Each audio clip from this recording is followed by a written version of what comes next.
All right, this is where you're going to start yelling. Number 7, Lamar Jackson. You are the worst. You're the worst. What are you doing, man? What? 7. No. I would genuinely like to hear your explanation. So with Lamar, well, everybody's going to throw like the MVP thing in my face. I don't think he should have won MVP last year. Let me make that very clear. I think it's become the quarterback of the number 1 team in the NFL award. Ravens were the number 1 seed in the AFC. Lamar Jackson got the award. There were 2 or 3. I would have given it to Dak, Josh Allen, Jordan Love, and CJ Stroud before I gave it to Lamar. I think all of them were more deserving. And in terms of the Ravens last year, and we talked about, I mean, really the through line story last year is, oh my goodness, the Ravens just keep beating the hell out of good teams. Fair. They beat up Seattle pretty bad. They beat up Detroit. They beat up San Francisco. And in those games, though, there was a lot that they had in common, that the defense just beat the hell out of teams. And I think that the defense was equally as important last year than, well, maybe not equally, because obviously the quarterback's the most important position, but I think Lamar got a lot more credit that should have gone toward the defense and how he was set up in those situations in those games. But when you look at his numbers last year, they weren't gaudy. They weren't horrible by any means, but they weren't, I think it was 24 touchdowns to 7 picks. Granted, I'll throw you the bone of a lot of those touchdowns were Gus Edwards from the 1. I'll hear you on that argument for sure. And this isn't me also trying to say that Lamar stinks. I'm not one of those idiots who's going to like get on Twitter and troll and be like, oh, he's a running back. I'm not dumb. But when you look at his success in playoff games as well, like the biggest win of his career to this point is against a Houston Texans team that was without Tank Dell. The defense was able to just beat the hell out of them for 60 minutes. He played fine. Like I think that he's good, but there are 6 guys right now I would comfortably take before him. I think Lamar Jackson is the second best quarterback in the NFL. I think you're high. All right, so allow me to explain. So let's take 2023. I'm going to use the same explanation for Lamar Jackson as I used for Trevor Lawrence. That Ravens offense was not as good as like people thought it was outside of Lamar. They were rotating their tackles the entire season.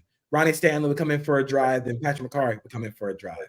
Yeah, Zay Flowers is fun, but Zay Flowers is also a rookie. Rashad Bateman is a fine number 2. Even that might be a little bit of a stretch. Rashad Bateman's always hurt.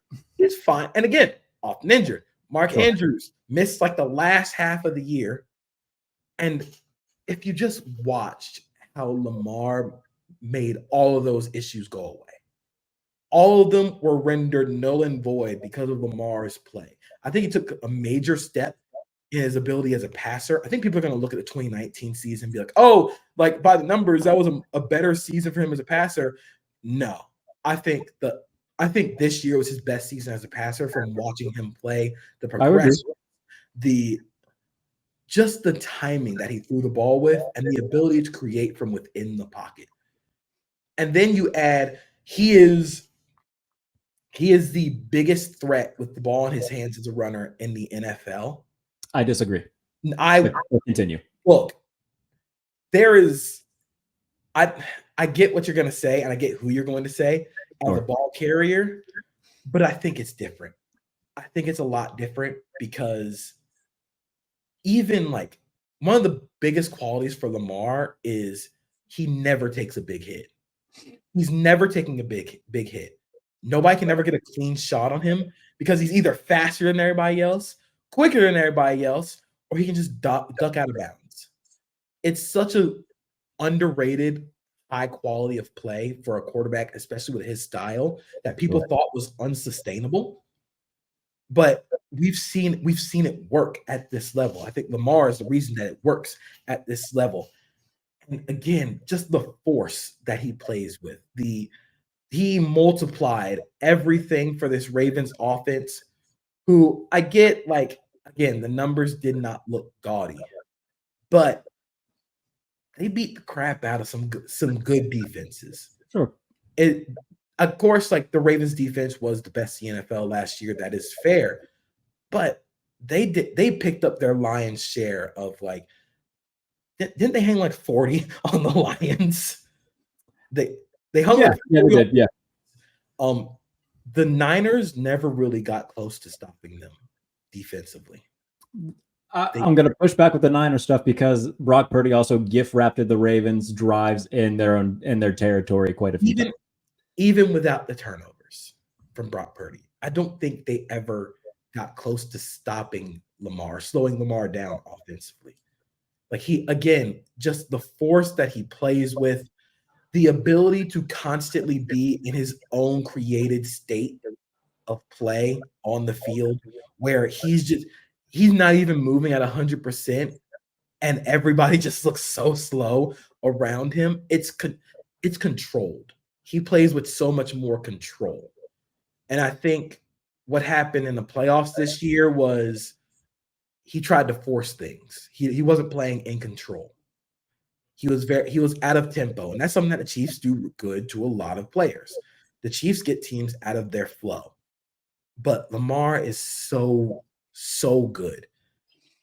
Like I said, I'm not arguing that he's not good.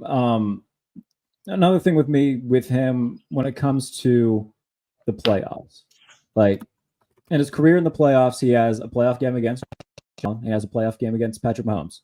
The Ravens have scored a combined 13 points in those two games. The Ravens are 0-4 with there goes JP. The Ravens are 0-4 in playoff games with Lamar Jackson when the opponent scores more than 13 points. So I think that Baltimore to me right now is a very, very, very good regular season team, but when they get into the playoffs, I'm not terrified by them.